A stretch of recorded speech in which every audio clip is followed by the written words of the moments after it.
Bismillahirrahmanirrahim. Assalamu alaikum. Welcome to Newsroom. I'm your host, Khalid. But today is the 22nd of April 2025. These are the stories that we'll try to decipher during the course of our show. We'll begin with Pakistan's war against terrorism and, of course, the spate of incidents that have been happening in the last few days and weeks and months in Khyber Pakhtunkhwa in Balochistan. Whether it be the people that are targeted, whether it be our armed forces that are targeted or our police that are targeted. There seems to be a deliberate methodology to the way these terrorists have been acting, these fitna that have been acting, with of course the connivance of external powers that be in the region. We will discuss different parameters of this security problem that Pakistan is confronted with, mostly because of terrorism that is emanating through the Afghan soil.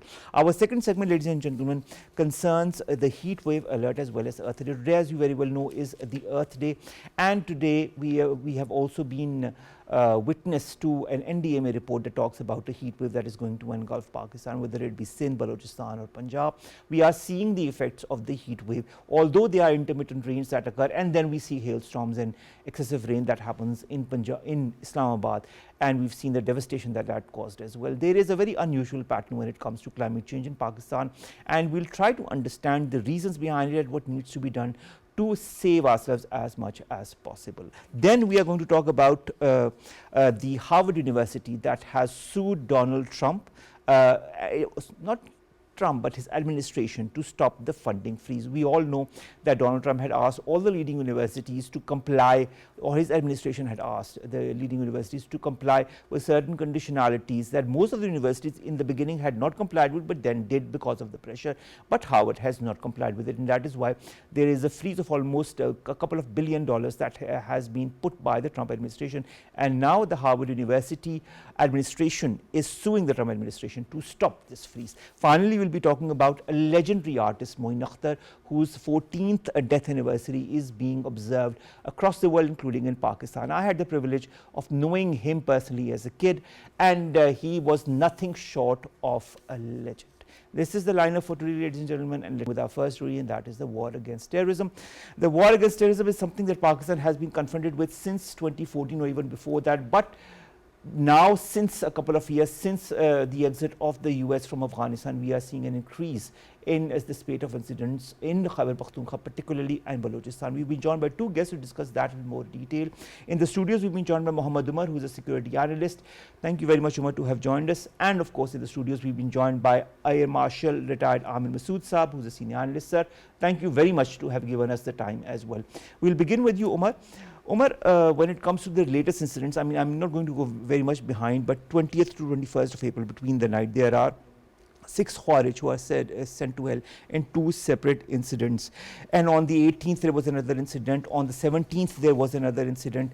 What, in your point of view, strategic messages do these back-to-back neutralization of the Khawarij operations that they are trying to do to destabilize Pakistan in the north and south of Waziristan send to both the public and to these terrorist outfits?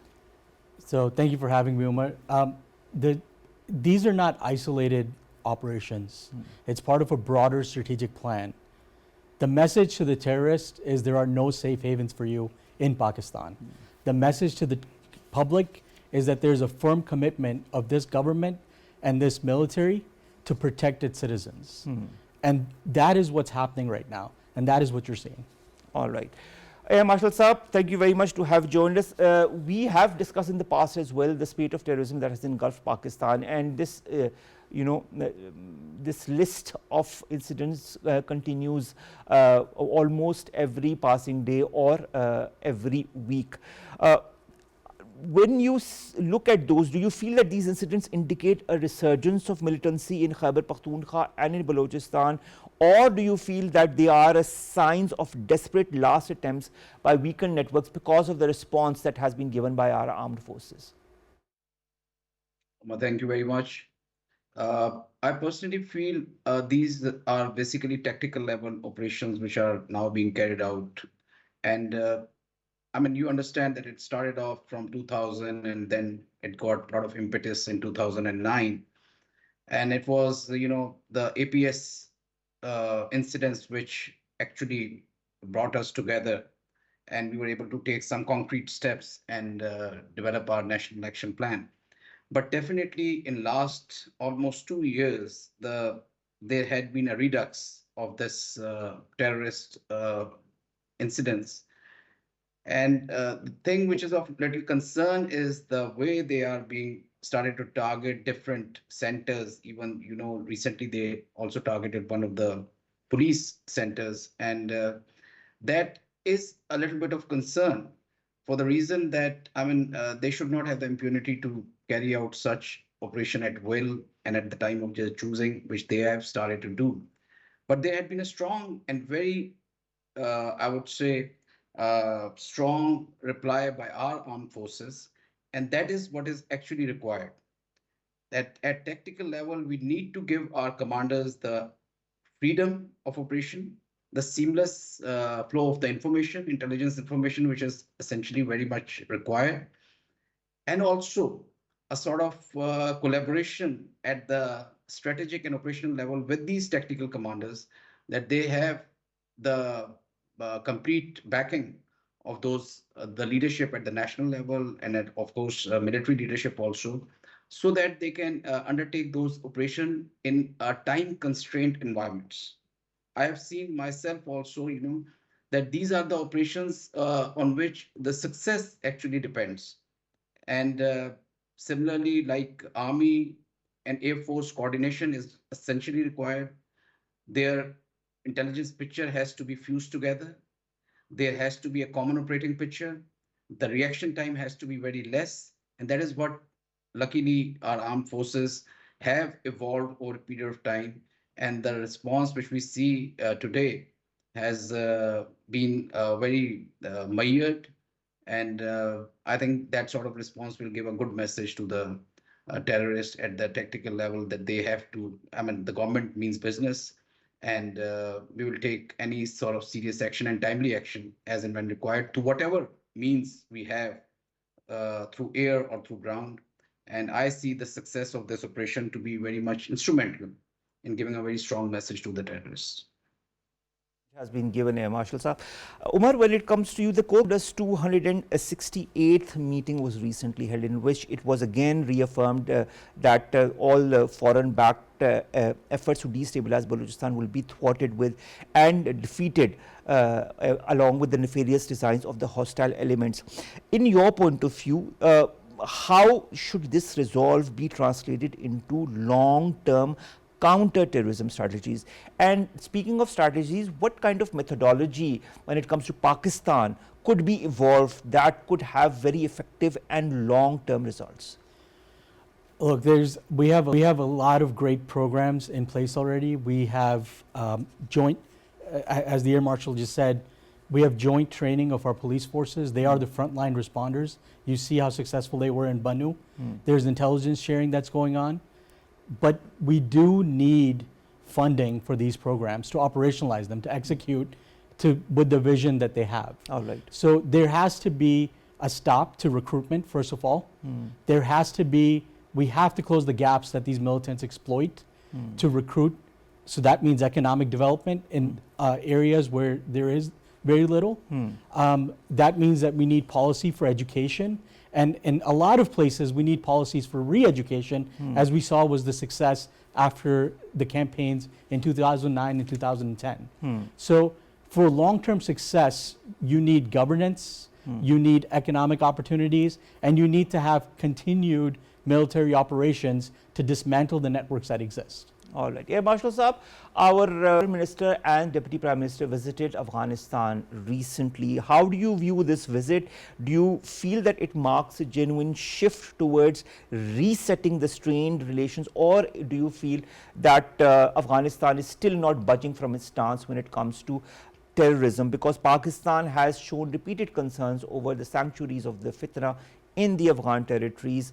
How credible are the Afghan Taliban's assurances that the Afghan soil will not be used against Pakistan? I think the visit itself is definitely a good gesture, and that is how it should be done. And the diplomacy should always be given a chance to move ahead, because most of the things have to be sorted out at the on the table. And force is not the solution for everything and anything. Last time also we mentioned very clearly that force is one of the components of the counter-terrorist operation. Having said that, I personally feel that we have a long way to go. Especially the Afghan government itself doesn't have that much of capability and wherewithal to really harness the terrorists which are thriving in their territory.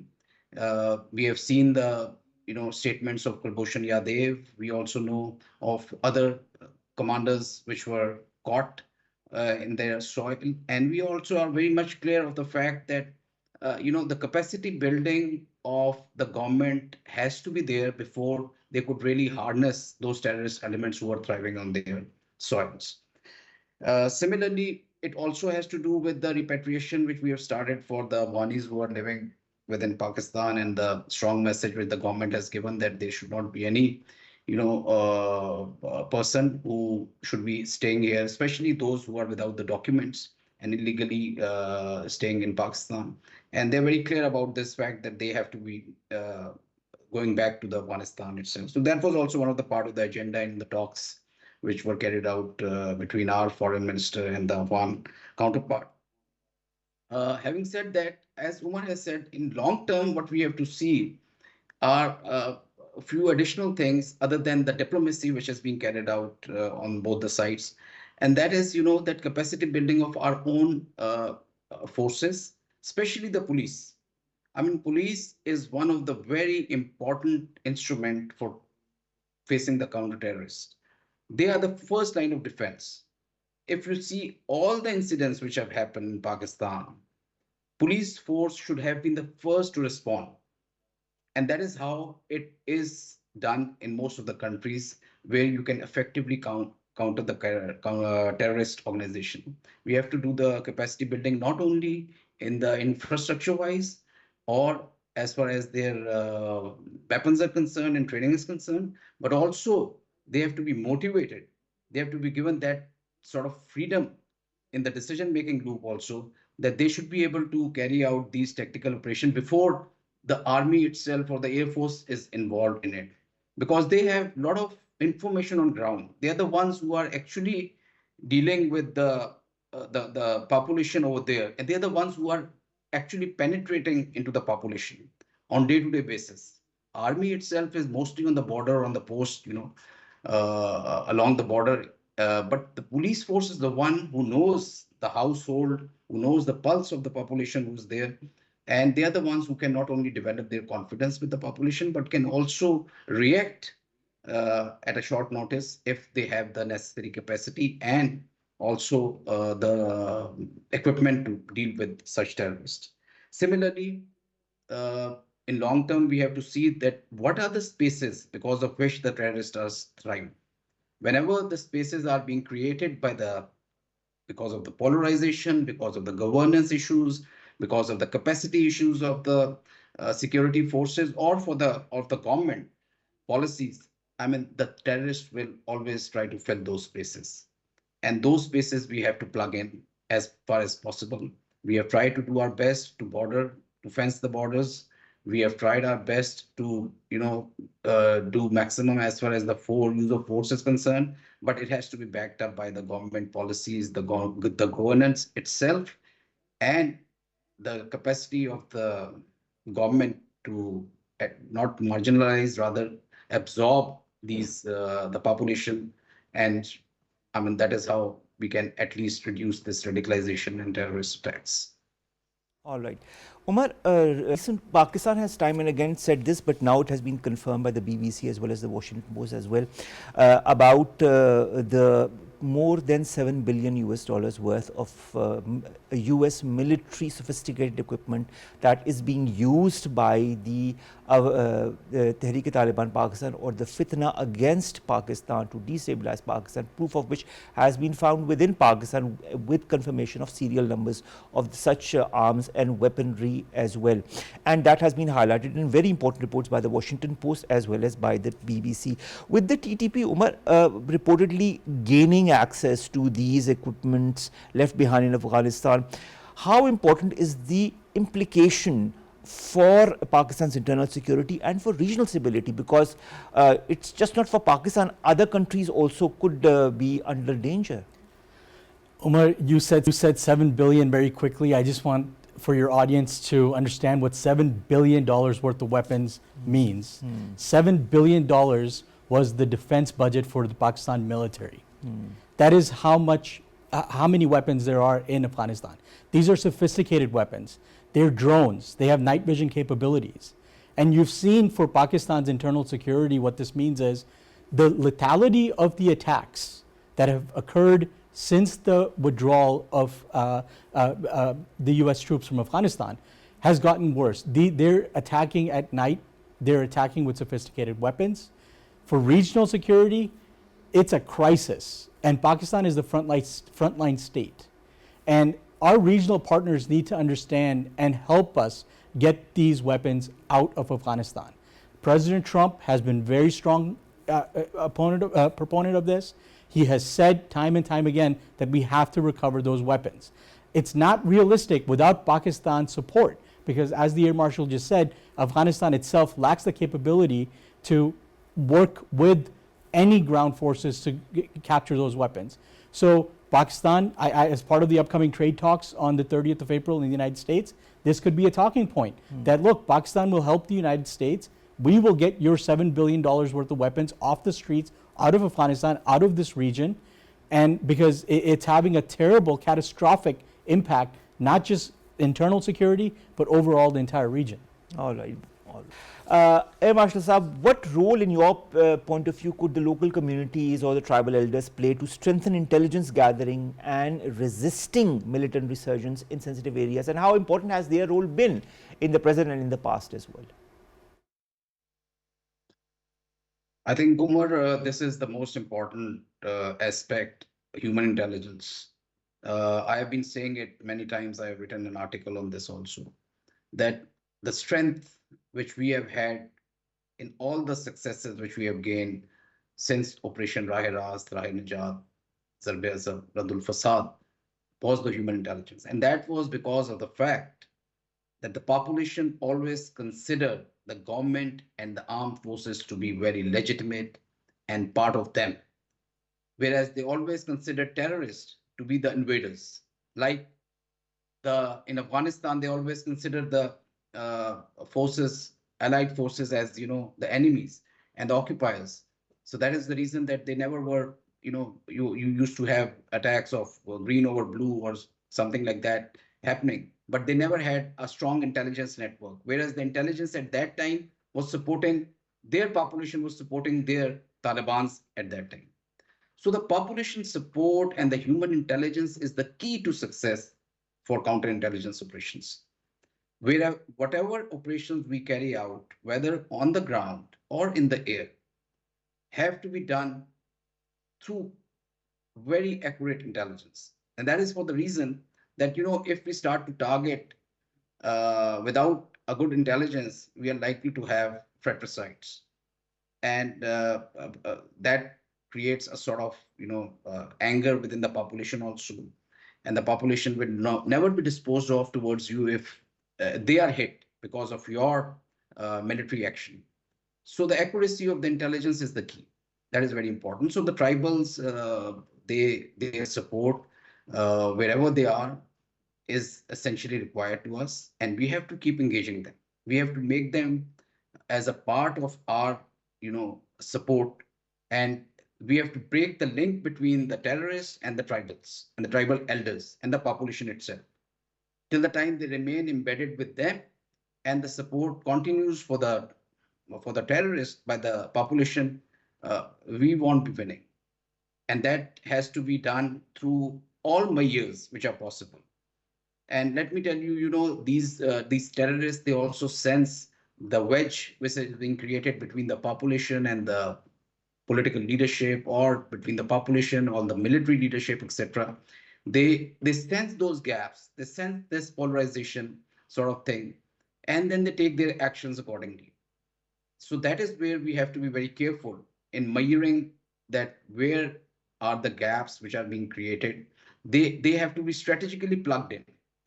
before we start to go for these tactical actions and the military action, etc. So the population support, Umar, from me is the key. And whatever measures we can take, we have to get all these elders on board. We have to make them part of our team. And till the time we are able to do that, we cannot move forward. We cannot use force. Force will be counterproductive in that case. Umar, coming to you, Marshals have pointed towards measures. How could Pakistan balance its kinetic operations with the non-kinetic or the political, economic, social reforms in the regions where these terrorists are reaping havoc to prevent the spread of extremism? So again, as the Air Marshal said, you've said repeatedly, force is not the only solution. I approach this in three ways. Everything the Air Marshal was saying earlier about closing the gap. We do have areas that have no economy. They have no means of earning a living. And the militants exploit that. That has to be something that we need to address. There's also a lack of visibility, a presence of representation from these tribal areas in Islamabad, in Karachi, in our main urban areas. And that could be something that we can explore through universities, offering scholarships, ensuring that the children are educated. We're creating space for them in society overall. And the third is that kinetic operations are essential because you need that force to dismantle those networks. And so while you're dismantling those networks, if you can close those economic gaps and you can close those gaps with education, that's where you'll have success. All right. Marshal Sahab, our Prime Minister recently chaired a meeting on the security situation in Pakistan, and he said that we will inflict a crushing defeat on terrorists so that they can never cast an evil eye on our country. What should be the modus operandi to inflict this defeat? We've tried kinetic operations, we've tried non-kinetic measures as well, but we see that the influx of such incidents continues in certain areas of Pakistan. How should Pakistan, in your point of view, now move forward? We've discussed the importance of the locals, of the elders. We've discussed the importance of education. What else? Look, Umar, crushing defeat it's a sort of good slogan also. It's good for the motivation of the public also, and the leadership should stay very positive, etc. But I remember that we have started operations since 2000. Why is this that we have not been able to sustain that crushing defeat? Over a period of time, in 2004-5, we cleared the Tira Valley and many of the regions, within South and North Waziristan area. Similarly, in successive operations of Zarb-e Azab, Adul Fasad, etc., we kept on clearing these areas which used to be very red, and then they were turned green successively. But again, the terrorists regroup, they come back, we have to go for the cause. We have to go for a sort of surgery, not only through force. We have to see what are the causes which let these terrorists thrive. Last time I gave three things which are very important for the terrorists to sustain themselves, and that is people, guns, and money. People is the recruitment which they keep doing. Guns is the weapon they keep getting from the neighboring countries or from those who are hostile to us. And money is, of course, the funding which keeps on going. Have we been able to plug all these three things at the tactical and the operational level, that these things don't get, the terrorists don't get the luxury to have all these three things? I personally think these things are still with the terrorists, and they're freely getting the recruitment, they're freely getting the funding, they're freely getting the weapons as well. So, this is one thing. Other thing is the national resolve. The crushing defeat will automatically happen if the whole country approach is there. If all elements of national power are in sync and in synergy, if there is political strength which exists and there is no instability and polarization, if the population of that area sees the legitimacies in their eyes, they have the legitimacy of the ruling elite. They will always be able to sacrifice themselves for by destroying this terrorist network. So we have to really, come out of this words, and we have to walk our talk and see that what all areas which we have to, over. And I think we are one of the countries, our armed forces are one of those forces which have the maximum experience of dealing with the terrorists. And we have dealt with them very successfully at the tactical and operational level. Again, as far as the force is concerned, once Americans were, really struggling with the Afghanis on the other side of the border, we were having lots of success over here, whether it was Sawat Valley or whether it was Tira Valley or whether it was North and South Waziristan area. We really cleared them off. But unfortunately, we're not able to hold that. And that can only be done through very effective social, economic, and other sort of programs which have to be done by the civilian government with the help of governance, etc. Until unless, we don't really give them and make the whole population in those areas part of the system itself. We, those who are living in the big cities, really don't know what all issues are there which are haunting those youngsters to go and join the terrorist camps. So those things we have to cut. They cannot be cut through force. I'm telling it again and again.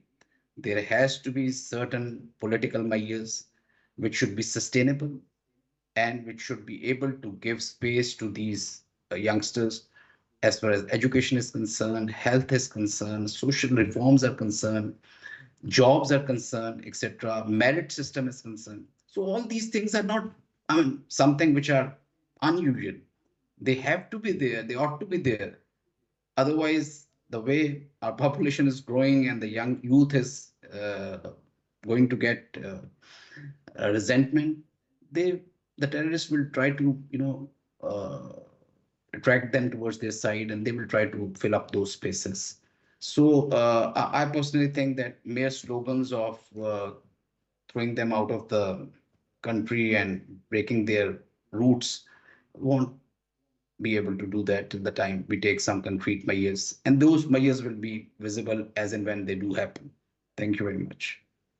All right. Thank you very much, Marshal Masood Saab, to have joined us online to have discussed Pakistan's war against terrorism. We're a bit short of time. We would have loved to continue our conversation as well, because there's so much. There's NIFTAG, there's Pakistan's National Prevention of Violence Extremism policy that has been implemented now, and that could pave the way for a more robust policy towards thwarting such elements on different levels and on different strategies. I think that would be excellent. But in a one-liner, if I would to ask you about NIFTAG or such policies as well, what should be the modus operandi of these organizations of such mechanisms in order to have a vibrant effect? One-liner.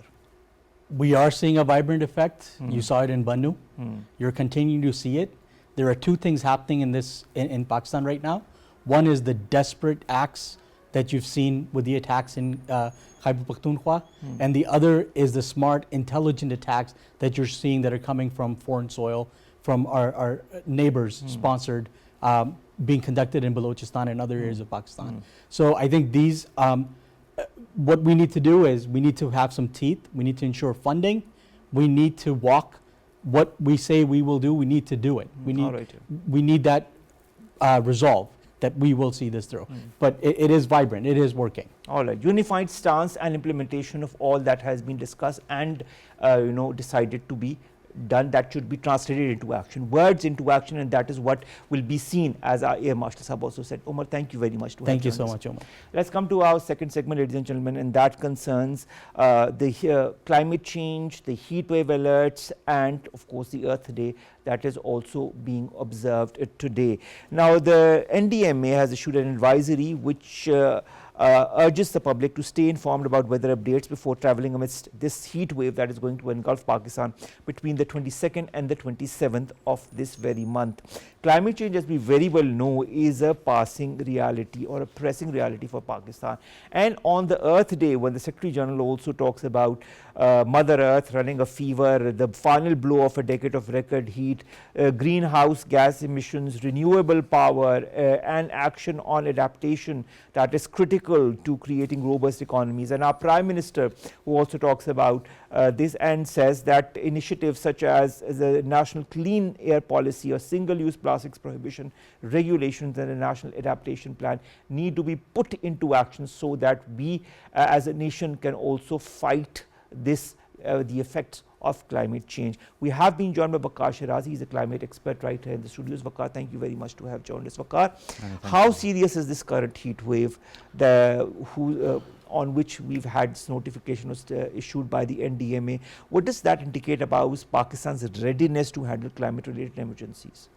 Well, weather events are always serious because they affect the people, and the vulnerable communities are affected the most because they are more exposed to nature and they are more close to nature, and having less resilience, they are the ones who are most affected.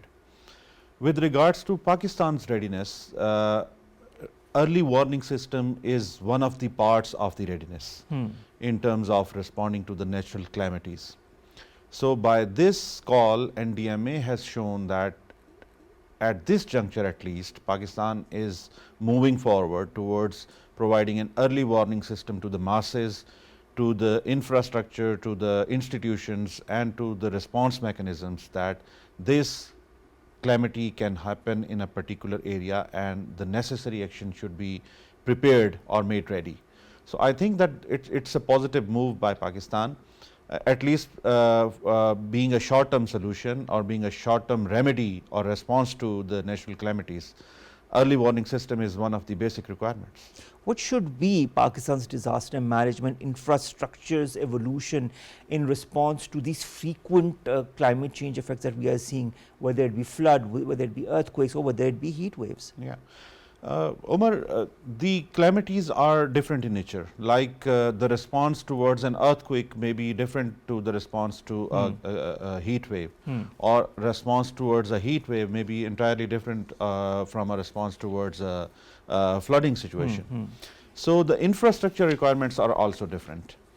With regards to, say for example, the floods, we say that the infrastructure, bare minimum requirement of the infrastructure is that there should be some escape areas or a particular designated areas in rural and urban vicinities where people can take refuge in case of floodings. And there should be some of the preserved water sources so that the drinking water sources are preserved and masses are ready, or masses are made available with the drinkable water sources in times of flooding itself. With regards to heat waves, it requires a three-pronged approach. One is infrastructure, the other one is capacity, and the third one is awareness. The infrastructure includes the hydration centers, you can say, providing the vulnerable communities with the solar systems that can respond to extreme heat waves like solar fans and rest of the things. Right. And then you have a capacity building, that is your at district level your teams should be ready that how they have to respond when some of the masses are affected by extreme heat waves. They should not only be equipped in terms of the capacity and training itself, but they should also be providing trainings to the common masses that if a common person struck with another person who is affected by an extreme heat wave or heat stroke event, how they can revive him or her. All right. And the third is the awareness. People should also be provided with the early warning system. The messages should be multi-pronged through multi-pronged channels like social media, like formal media, like community engagement, mask announcements, and many other things. So I think with regards to infrastructure and capacity, we are lacking a bit. All right. Now, we've seen these heat waves. I've also seen this danger of a drought in Pakistan in certain areas by the summers of this year. We have seen the floods that have engulfed Pakistan. We've seen the rains and the hailstorm that Islamabad also received, and the damage that occurred as a result of that. With our adaptation capacity that we have, in whichever capacity it is, how can the vulnerable communities be better protected from these extreme measures? Well, there is a paradoxical situation in Pakistan. Let me also share that despite being nominal in greenhouse gases emissions in the globe, that is less than 1%, Pakistan is amongst the top few countries which are badly affected by the extreme weather events and the natural calamities. And as you have said, that adaptation requires finances and strategies, which again involve the human resource, and human resource again But Pakistan requires. has had so many strategies, the 2050 climate resilience strategy. We've had other strategies such as the national clean air policy, the national adaptation plan to address the country's environmental challenges. How can they be properly implemented so that minimum damage can occur? Yeah. Well, this is a peripheral question, and that is you have pinpointed it very rightly. Right from 2017 till now, we have made 43 policy documents with regards to climate change and with regards to adaptation and national policy and provincial policies and blah blah. But there is a visible gap between the policy and implementation which can be seen on the ground. On one hand, we can also indicate the government capacity that there is a lack in implementation of the already existing policies, but on the other hand, we will also have to have a look on the set of people which we are dealing with. Unfortunately, our literacy rate is very compromised.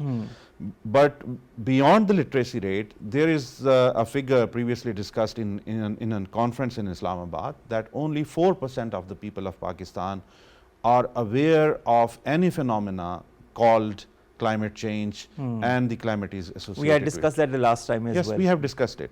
So with this set of population, it becomes very difficult. So I think the adaptation is again multi-pronged. That is infrastructure, that is maintenance of your infrastructure, again early warning, capacity building, and training of masses. So with regards to training of masses, we are lagging behind with a serious margin. With regards to policy, we are a bit ahead, but with regards to implementation, I think there are many missing links or weak links which we can improve. But one of the major thing is finance, and Pakistan has talked about climate finance many a times in this the two recent COPs as well, and there were so many pledges that never materialized from the international bodies. How, in your point of view, can Pakistan mobilize international support for its climate resilience program, especially in light of this climate risk index report that has come out from German Watch? The ethical norms of the globe are decided by the powerful. Might is right. West has multi-billion dollars for engaging in wars, in war in Middle East, in war in Ukraine and rest of the areas. But it is very clear that the climate change is not on their priority list. So Pakistan, with its limited capacity in terms of the might is right, with its limited capacity on the diplomatic juncture, Pakistan, I think, is doing a lot. As you have mentioned, it was Pakistan previously who bring the loss and damages fund on the agenda of COP27 or COP28. International community was not ready to bring it on the agenda even. So the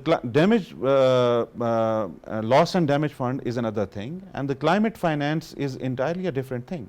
The climate finance requires $30 billion a year for next 10 years continuously to cope up with the bad happenings already caused by the climate change itself.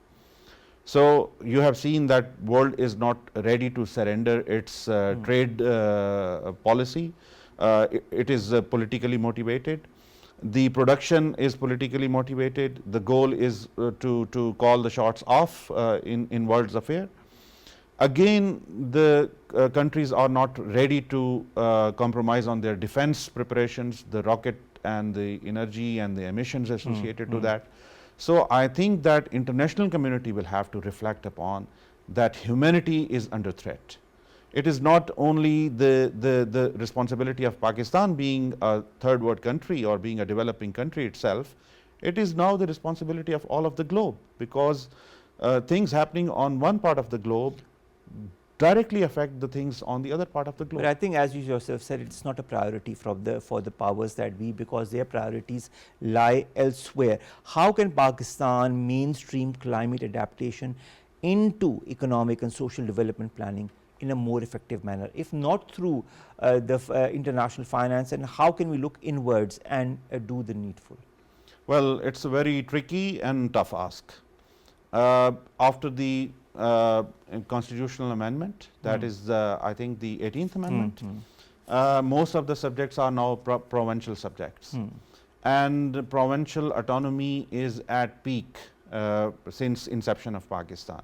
So I think that while we say about the missing links, I have closely observed it that at the federal level the policies are too much emphasized and the allocations are too much emphasized, but when it comes to the provincial responsibilities, since it does not directly pay back in terms of political benefit to the politicians, so most of the time it has been compromised that climate adaptation is not on provincial agenda most of the time. All right. So is the case with the budgetary allocations. I think in this regard, the federation or the federal government and the provincial government will have to sit together All right. to analyze and realize the sensitivity of the situation and then make proper accords and proper allocations with regards to climate adaptation.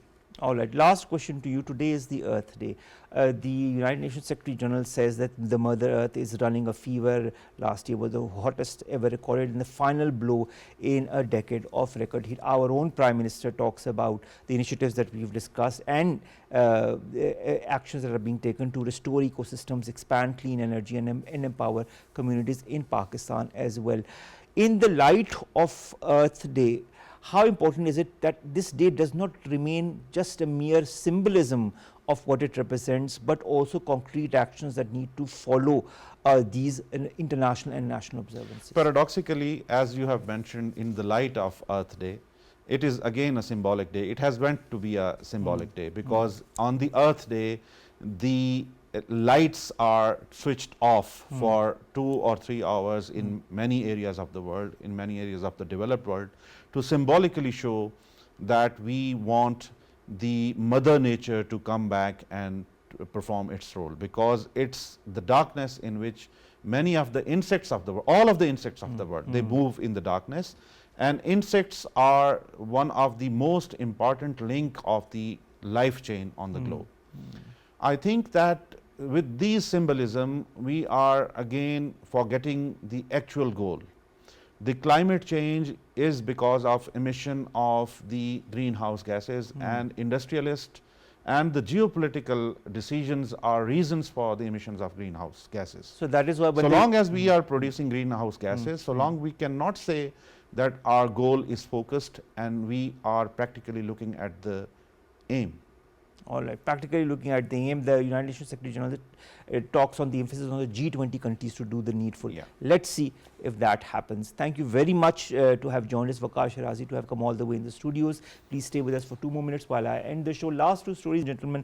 The first concerns the Harvard University, one of the most elite universities in the world, that has now sued the Trump administration to stop the funding freeze. We all know that Donald Trump's administration had asked all the leading universities to comply with certain administrative steps that they had asked to all the leading universities, and most of them in the beginning were not complying with it, but under pressure, under duress, they did comply. But the Harvard University refuses to comply, and so the Trump administration has frozen its aid, and now of course the university administration is suing the Trump administration. Will that lead to some important consequences as far as this aid is concerned? That maybe only time will tell. Finally, today is the 14th death anniversary, ladies and gentlemen, of the legendary artist, comedian, actor and host Moin Akhtar. He made his television debut in 1966 on the 6th of September, performed several roles in television plays, dramas, and of course films and talk shows as well, whether it be Bakra Kisto Pe 50-50, Loose Talk, and so many others. He was a legend. Whatever he did, he left his mark behind, and he still continues to leave his mark behind 14 years after he has passed away, and his legend continues to live on in the hearts of millions and millions of Pakistanis and people across the world.